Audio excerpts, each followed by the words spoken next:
मध्यकाल में नैतिक जीवन किस प्रकार से जिया जाए, यह बात बताने वाले संत भगवान श्री जंबेश्वर जी को प्रणाम तथा मंच पर विराजमान और मंच के समक्ष विराजमान प्रत्येक व्यक्तित्व को श्री गुरु जंबेश्वर का अंश मानते हुए प्रणाम।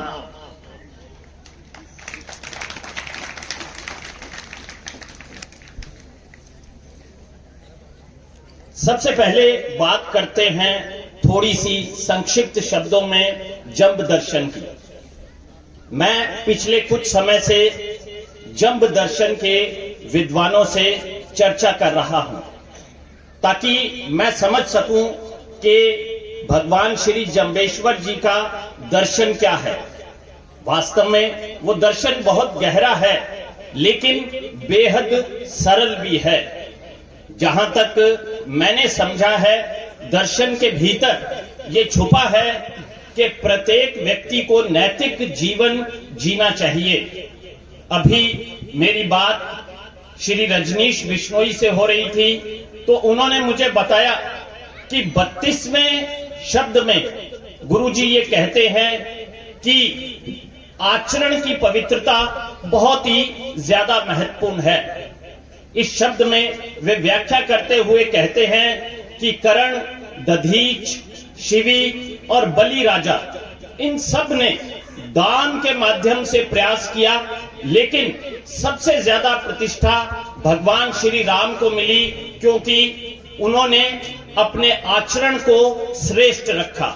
तो कुल मिलाकर जंब दर्शन का सार यही है कि आप नैतिक जीवन जिएं और अपने आचरण को श्रेष्ठ रखें। यही भगवान श्री जंबेश्वर अपने अनुयायियों से, पूरे भारतवर्ष से और पूरे वैश्विक समुदाय से कामना करते हैं। अब बात आती है करियर को लेकर, क्योंकि आज हम यहां पर उपस्थित हैं बालिका शिक्षा को लेकर, बालिकाओं के करियर को लेकर। देखिए, एक समय था जबकि बच्चियों के संदर्भ में ये माना जाता था कि इनका विवाह कर देंगे और ये अपने घर चली जाएंगी, लेकिन अब समय परिवर्तित हो चुका है, युग परिवर्तित हो चुका है और हमें इस बात को समझना है और हम इस बात को आत्मसात कर भी रहे हैं। आज मैं यहां पर 11 बजे पहुंच गया और मैंने देखा कि अभी मेरे पास समय है, तो मैं श्री गुरु जंबेश्वर बालिका उच्च माध्यमिक विद्यालय पहुंचा और वहां मैंने बेटियों से विस्तृत चर्चा की। विस्तृत चर्चा करने पर इन्होंने मुझे बताया कि सर, हम आपसे प्रश्न भी पूछेंगे। तो मुझे थोड़ी घबराहट हुई। मैंने कहा कि आप लोग मुझे पहले ही कृपया प्रश्न बता दें, लेकिन इन्होंने प्रश्न नहीं बताए। मैं उसी चर्चा का दोहराव करना चाहता हूं। बच्ची का करियर बहुत ही ज्यादा महत्वपूर्ण है क्योंकि हर बेटी के पास 2 ऑप्शन हैं, मैं ये मानकर चलता हूं, जिनमें से पहला ऑप्शन ये है कि झाड़ू, बर्तन, चौका, चूल्हा और ढेर सारे पशु। आप मेरी बात को समझ गए। और दूसरा ऑप्शन आपके पास परी बिटिया की तरह है कि एक लाल बत्ती वाली गाड़ी, सिक्योरिटी गार्ड्स, खूब सारे नौकर चाकर और जीवन में बहुत आराम और सम्मान। तो हमें इनमें से किसको चुनना है, ये हम पर निर्भर करता है। तो मैं प्रश्न करूंगा हमारी बेटियों से, कौन कौन सी बच्ची है जो परी दीदी वाला जीवन चुनना चाहती है? हाथ खड़े करेंगे।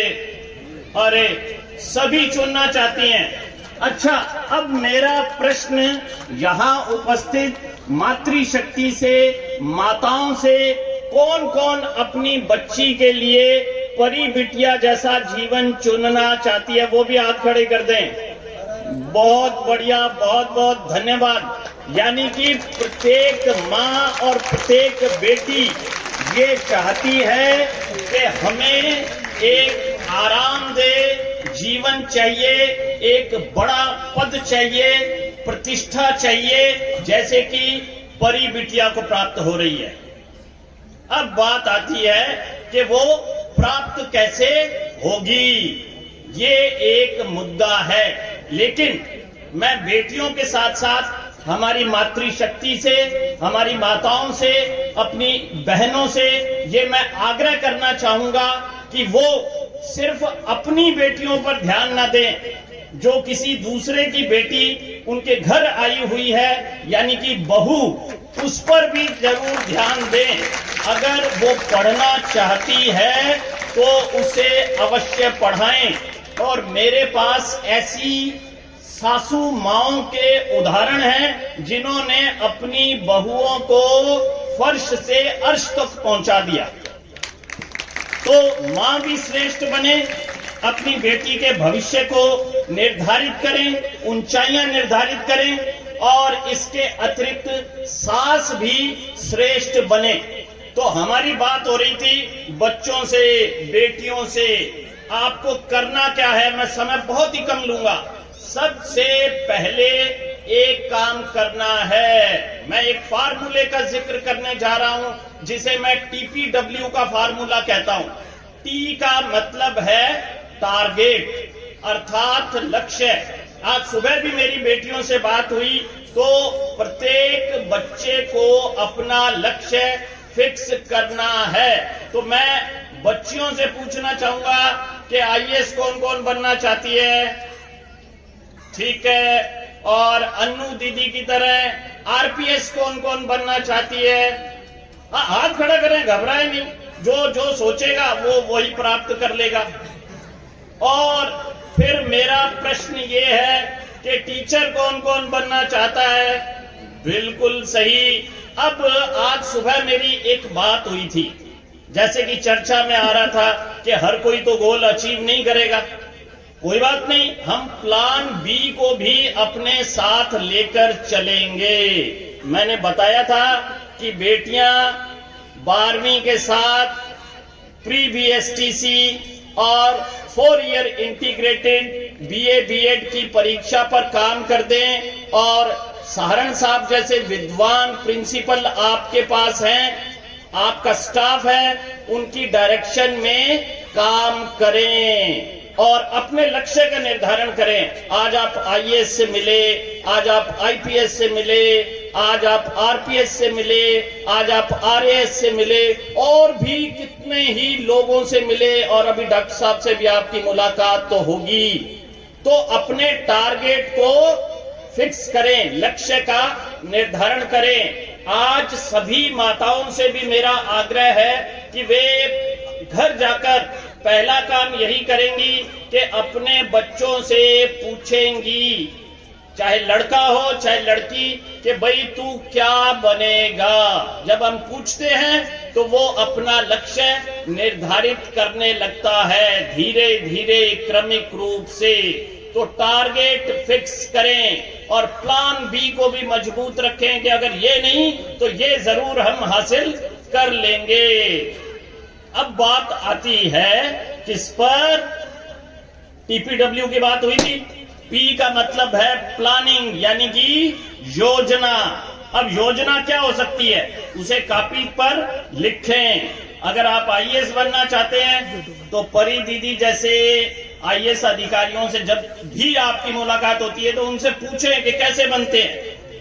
आप RAS बनना चाहते हैं तो श्री श्याम सुंदर जी बिश्नोई जैसे व्यक्तित्व से जब आपकी मुलाकात होती है तो उनसे पूछें कि कैसे किया जा सकता है।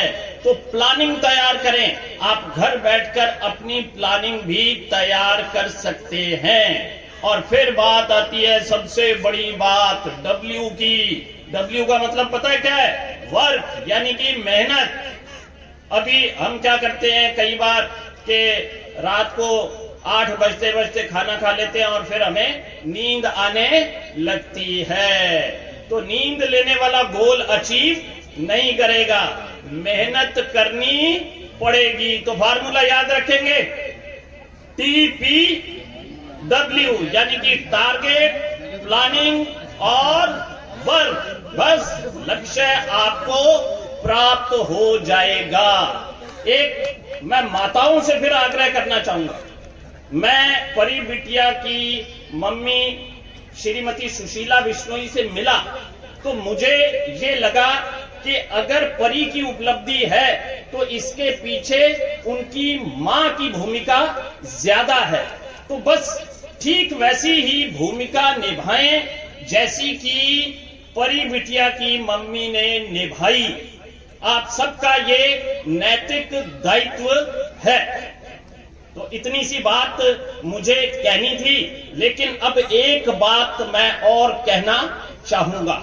आज हमारे देश को, हमारे समाज को, हमारे राष्ट्र को जरूरत है इस बात की कि शिक्षा के क्षेत्र में काम हो, सामाजिक कुरीतियों के क्षेत्र में काम हो और आपके समाज के एक विराट व्यक्तित्व आचार्य स्वामी श्री सच्चिदानंद जी इस दायित्व को बखूबी निभा रहे हैं। मेरी उनसे जब विस्तृत चर्चा हुई तो मैं धार्मिक दृष्टिकोण से बात नहीं कर रहा, मैं एक निष्पक्ष मूल्यांकन करते हुए कह रहा हूं कि मुझे लगा कि ये वो व्यक्तित्व हैं जो भविष्य में राष्ट्रीय संत का दर्जा प्राप्त करेंगे, क्योंकि वो समाज के लिए सोचते हैं, वो राष्ट्र के लिए सोचते हैं। तो इतना सा मेरा आग्रह था, निवेदन था। तो बेटियां जो है वो खूब मेहनत से पढ़ें, माताएं जो हैं अपनी बेटियों को प्रेरित करें, अपने बेटों को प्रेरित करें और इसके अतिरिक्त समाज के अंदर जितनी भी सकारात्मक चीजें हैं उन सभी के लिए आप अपने भीतर सकारात्मकता लाएं। खासकर आपके आइकॉन ऐसे व्यक्तित्व होने चाहिए। तो इतनी सी बात। अब बारी होगी प्रश्नों की। हालांकि मुझे बताया नहीं, कुछ बेटियां हंस रही हैं कि अब ये फंसेंगे, मेरे को भी डर लग रहा है। हाँ। मेरा नाम सोनू है। मैं श्री गुरु जगत बालिका उच्च माध्यमिक विद्यालय की कक्षा 12 की छात्रा हूँ। मेरा आपसे प्रश्न इस प्रकार है कि देखने में आया है कि प्रतियोगी परीक्षा की आयु सीमा में बढ़ोतरी की जा रही है, लेकिन प्रतियोगी परीक्षा की आयु सीमा, अधिकतम आयु सीमा 40 वर्ष है, 40 वर्ष है। और इसमें 40 वर्ष तक अगर एक व्यक्ति 40 वर्ष तक प्रतियोगी परीक्षा की तैयारी करता रहे और वह सफल न हो तो उसमें क्या वह सभी क्षेत्रों में असफल है? तो इसमें आपके क्या विचार है? देखिए, हम लोकतांत्रिक देश के निवासी हैं जहां पर तमाम व्यवस्थाएं संविधान के अनुसार ही चलती हैं। अब बात ये आती है कि परीक्षा की अवस्था 40-45 वर्ष कर दी गई है। अगर कोई व्यक्ति सफल ना हो तो क्या होगा? जबकि मुझे लगता है कि अवस्था होनी चाहिए, सबको मौका मिलना चाहिए। आपके सामने एक उदाहरण श्री देवेंद्र जी बिश्नोई का आया कि जिन्होंने प्रयास किए, असफलताएं मिली, फिर नौकरी में गए, असिस्टेंट कमांडेंट बने और फिर लगातार परीक्षा देते हुए अंत में आरपीएस बने और आज आईपीएस के रूप में हमारे सामने मौजूद हैं। तो लोकतंत्र में अवसर सबको मिलना चाहिए। हाँ, अगर हम अपनी योजना को बड़ा परफेक्ट रखते हैं, प्लान ए के साथ प्लान बी को भी मजबूत रखते हैं, तो असफलता की कोई गुंजाइश नहीं है। तो मैं इसे सही मानता हूं।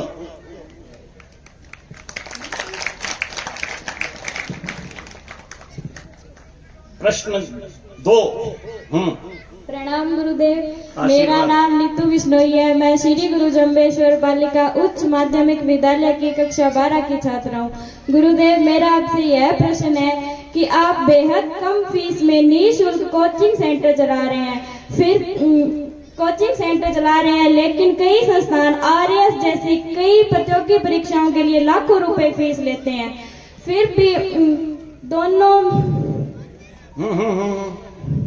ये इतना अंतर क्यों है? क्या दोनों शिक्षण पद्धतियों में भी इतना अंतर है, जबकि परिणाम तो समतुल्य सा ही रहता है? देखिए, सबसे पहले तो मैं ये स्पष्ट करना चाहता हूं कि मैं कुछ भी काम निःशुल्क नहीं कर रहा, सशुल्क ही कर रहा हूं। हाँ, लेकिन वो शुल्क इतना मिनिमम है कि प्रत्येक बच्चा उसे अफोर्ड कर सकता है। शायद ही कोई बच्चा होगा जो उसे अफोर्ड ना कर सके, क्योंकि मेरा एक लक्ष्य है और वो लक्ष्य है कि प्रत्येक बच्चे को शिक्षा का अवसर मिलना चाहिए। और दूसरा लक्ष्य है कि 4 बातें आश्रम के मुख्य द्वार पर लिखी हुई हैं: संस्कार, रोजगार, राष्ट्रवाद और लोकहितवाद। जब हमारे प्रशासनिक अधिकारियों के पेपर होते हैं, चाहे आईएएस के हों, चाहे आरएएस के हों, चाहे ईओ के हों, चाहे सब इंस्पेक्टर के हों, तो प्रशासनिक पुलिस अधिकारियों के पेपर्स पर 4 बातें और लिखी रहती हैं साथ में कि ईमानदार प्रशासन, संवेदनशील प्रशासन, सकारात्मक दबंग प्रशासन और जातिवाद से रहित प्रशासन।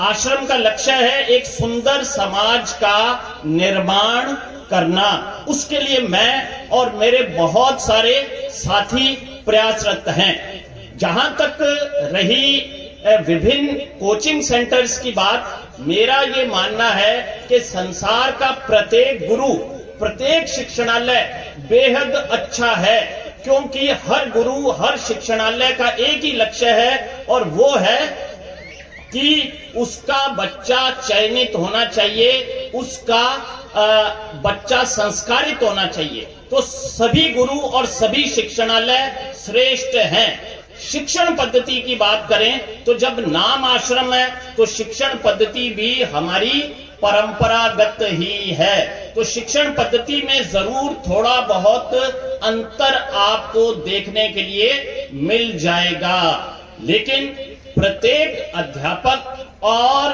प्रत्येक शिक्षण संस्थान को मैं श्रेष्ठ मानता हूं, क्योंकि वो समाज और विद्यार्थी प्रत्येक का भला चाहता है।